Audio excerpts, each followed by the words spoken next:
এক নাস্তিক এক দরবেশকে পথিমধ্যে দাঁড় করিয়ে তিনটা প্রশ্ন করল। এক নম্বর প্রশ্ন হলো, হুজুর আপনারা বলেন আল্লাহ নাকি এই দুনিয়ার সব কিছু তৈরি করেছে। এখন আমার কথা হলো, আল্লাহ যদি থেকেই থাকে তাহলে আমরা তাকে দেখি না কেন?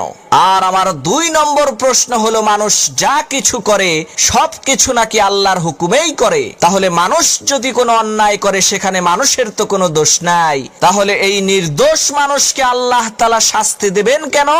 আর আমার তিন নম্বর প্রশ্ন হলো, আল্লাহ তাআলা শয়তানকে দোজখের আগুনে কিভাবে শাস্তি দিবেন? কেননা শয়তান তো আগুনের তৈরি, তাহলে আগুন দিয়ে আগুনকে কিভাবে শাস্তি দিবেন? নাস্তিক লোকটির কথা শুনে সেই দরবেশ শক্ত একটি মাটির ঢিল উঠিয়ে সেই নাস্তিকের মাথায় নিক্ষেপ করলো, যার কারণে তার মাথা ফেটে রক্ত বের হলো। নাস্তিক রাগান্বিত হয়ে বিচারকের দরবারে যে সেই দরবেশের নামে নালিশ করলো। বিচারক দরবেশকে ডেকে এনে জিজ্ঞেস করলেন, হুজুর আপনি প্রশ্নের উত্তর না দিয়ে তাকে মাটির চাকা দিয়ে আঘাত করেছেন কেন?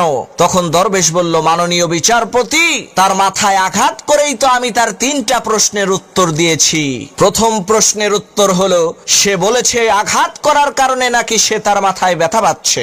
এদিকে আমরা তার মাথার ক্ষত দেখতে পাচ্ছি, কিন্তু তার ব্যথা দেখতে পাচ্ছি না। যেইভাবে ক্ষত দেখা যায় ব্যথা দেখা যায় না, ঠিক একইভাবে আল্লাহর কুদরত দেখা যায়, আল্লাহকে দেখা যায় না। আর তার দুই নম্বর প্রশ্নের উত্তর হলো, সে বলেছে মানুষ সব কিছু যেহেতু আল্লাহর হুকুমেই করে, তাই মানুষ কোনো অন্যায় করলে তার কোনো দোষ হবে না। তাহলে আমি তো আল্লাহর হুকুমেই ওর মাথায় আঘাত করেছি, ওর কথা অনুযায়ী আমি তো নির্দোষ। তাহলে ও একজন নির্দোষের নামে বিচার দিল কেন? আর তিন নম্বর প্রশ্নের উত্তর হলো, ও নিজেও মাটির তৈরি আর আমি ওকে আঘাত করেছিও মাটি দিয়ে, তাহলে ও ব্যথা পেল কিভাবে?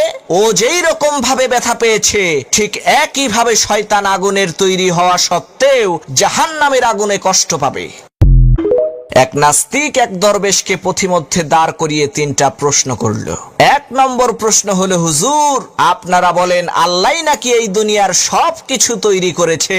এখন আমার কথা হলো, আল্লাহ যদি থেকেই থাকে তাহলে আমরা তাকে দেখি না কেন?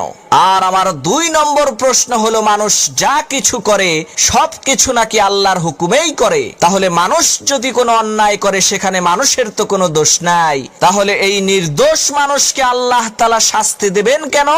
আর আমার তিন নম্বর প্রশ্ন হলো, আল্লাহ তাআলা শয়তানকে দোজখের আগুনে কিভাবে শাস্তি দিবেন? কেননা শয়তান তো আগুনের তৈরি, তাহলে আগুন দিয়ে আগুনকে কিভাবে শাস্তি দিবেন? নাস্তিক লোকটির কথা শুনে সেই দরবেশ শক্ত একটি মাটির ঢিল উঠিয়ে সেই নাস্তিকের মাথায় নিক্ষেপ করলো, যার কারণে তার মাথা ফেটে রক্ত বের হলো। নাস্তিক রাগান্বিত হয়ে বিচারকের দরবারে যে সেই দরবেশের